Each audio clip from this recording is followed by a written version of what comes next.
প্রিয় দর্শক বন্ধুরা, এই মুহূর্তের জন্য অর্গানাইজার টিচার বা সংগঠক শিক্ষক নিয়োগ প্রক্রিয়ার সঙ্গে যুক্ত চাকরি প্রার্থী বন্ধুদের জন্য উঠে আসছে গুরুত্বপূর্ণ একটি খবর আপডেট। কার্যত নিয়োগ ঘিরে জুলাই মাসের মারাত্মক একটি অভিযোগের কথা অবশ্যই কিন্তু জেনে নিন। সিরিয়াস টপিকটির উপর আর্জেন্ট ভিত্তিতে এই ভিডিওটা কিন্তু ক্রিয়েট করতেই হচ্ছে।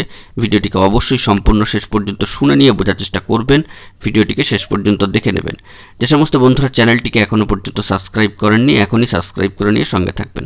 চলুন একদম কথা না বাড়িয়ে আমরা মূল আলোচনায় প্রবেশ করে সম্পূর্ণ বিষয়টিকে জেনে নেওয়ার চেষ্টা করি। বন্ধুরা, অত্যন্ত গুরুত্বপূর্ণ একটি খবর আপডেট। প্রাথমিক শিক্ষক নিয়োগ প্রক্রিয়ার সাথে অর্গানাইজার টিচার বা সংগঠক শিক্ষক রিলেটেড নিয়োগ প্রক্রিয়া যুক্ত এমনই একটি বার্তা কিন্তু উঠে আসছে সামাজিক গণমাধ্যমের সূত্র ধরে। হ্যাঁ বন্ধুরা, সঠিক শুনছেন, শুধু আমরাই নয়, আমাদের আগেই কিন্তু প্রিভিয়াসলি অনেকেই এই বিষয়ে আপডেট দিচ্ছেন। তো সেক্ষেত্রে জানিয়ে রাখি, সামাজিক সোর্সের তরফ থেকে এই বিষয়ে কিন্তু আমাদেরকে অবগত করা হয়েছে এবং ইনফরমেশন কিন্তু দেওয়া হয়েছে। তবে এটা কতটা সঠিক কতটা বেঠিক তা বলা মুশকিল। তবে ইতিমধ্যে একটি ভিডিও দিয়ে জানিয়েছে যে প্রাথমিক শিক্ষক নিয়োগ প্রক্রিয়ায় 2023 ও টেট 2022 সম্পর্কিত হিউজ পরিমাণ ভ্যাকেন্সি নিয়ে গুরুত্বপূর্ণ নোটিফিকেশান আসবার কিন্তু তোড়জোড় চলছে। তবে সেটা কতটা এই জুন মাসের মধ্যে হবে নাকি জুলাইয়ে তার কোনো প্রোগ্রেসিভ আপডেট আসবে সেটাই এখন দেখার বিষয়। তবে জুলাই মাসটা কিন্তু আমরা টার্গেটে রাখছি। তবে যে বিষয়টি লক্ষণীয় যে টেট 2023-এর রেজাল্ট প্রকাশিত হলে তার পরে হিউজ পরিমাণ ভ্যাকেন্সি নিয়ে যদি শূন্যপদ আসে এবং টেট 2022 যারা পাশ করে রয়েছেন তাদের সাথেই টেট 2023 এবং তার পূর্বে টেট 2017 ও 14 সালের যে সমস্ত প্রার্থীরা পড়ে রয়েছেন তাদের সব মিলিয়ে যদি একযোগে একটা নিয়োগ প্রক্রিয়া চালানো হয় তো সেক্ষেত্রে সেই ভ্যাকেন্সির উপর অনেকেই কিন্তু দাবিদার হয়ে উঠবেন। তো যেটা টেট 2022 পাশ করা চাকরি প্রার্থীরা চেয়েছিলেন যে তাদের জন্য শুধুমাত্র রিক্রুটমেন্ট নোটিফিকেশান শূন্যপদ সহ আসুক, তো সেক্ষেত্রে একটা আশঙ্কার মেঘ কিন্তু তৈরি হবে। তো ধাপে ধাপে সেই রিক্রুটমেন্ট প্রসেসগুলি কীভাবে চলবে না চলবে সেটি পরবর্তী বিষয়।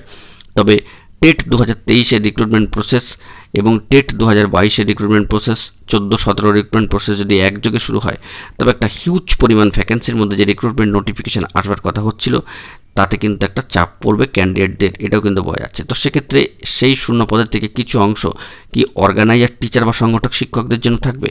না, একদমই নয়। টেট 2023, টেট 2022, টেট 2017 14 রিক্রুটমেন্ট প্রসেসের সাথে যে শূন্যপদ প্রকাশ করে রিক্রুটমেন্ট চালানো হবে তার সাথে অর্গানাইজার টিচার বা সংগঠক শিক্ষক নিয়োগ প্রক্রিয়ার সঙ্গে যুক্ত চাকরি প্রার্থী বন্ধুদের জন্য শূন্যপদ নিয়ে কোনো ধরনের গুরুত্বপূর্ণভাবে যে লিঙ্কেজ থাকবে তা কিন্তু একেবারেই নয়। অর্থাৎ দুটো পৃথক পৃথক রিক্রুটমেন্ট প্রসেস, এটা মাথায় রাখতে হবে বন্ধুরা। হ্যাঁ, অবশ্যই আপনারা ঠিক শুনছেন যে দুটো নিয়োগ প্রসেস পৃথক পৃথক, প্রসিডিওরও কিন্তু ভিন্ন। সেই দিক থেকে প্রাথমিক নিয়োগ প্রক্রিয়া একটা ভিন্ন শিডিউল, ভিন্ন ধরনের যে কর্মপরিকল্পনা, পাশাপাশি যে সমস্ত স্টেপসগুলি নেওয়া হয় তার ভিতরে চলে, এবং অর্গানাইজার টিচার বা সংগঠক শিক্ষকদের নিয়োগ প্রক্রিয়া কার্যত সম্পূর্ণ অর্থে কিন্তু ভিন্ন। এই বিষয়টিকে মাথায় রাখতে হবে।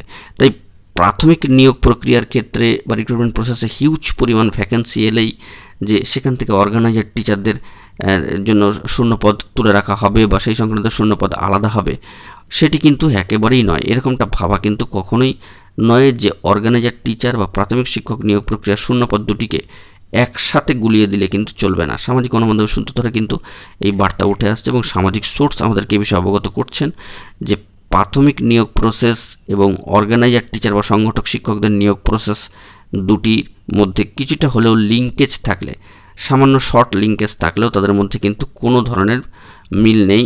দুটো আলাদা ওয়ে আউট বার হয় বা আলাদা ওয়ে আউটের পথ ধরে কিন্তু এগিয়ে চলে, সেই বিষয়টি মাথায় রাখতে হবে।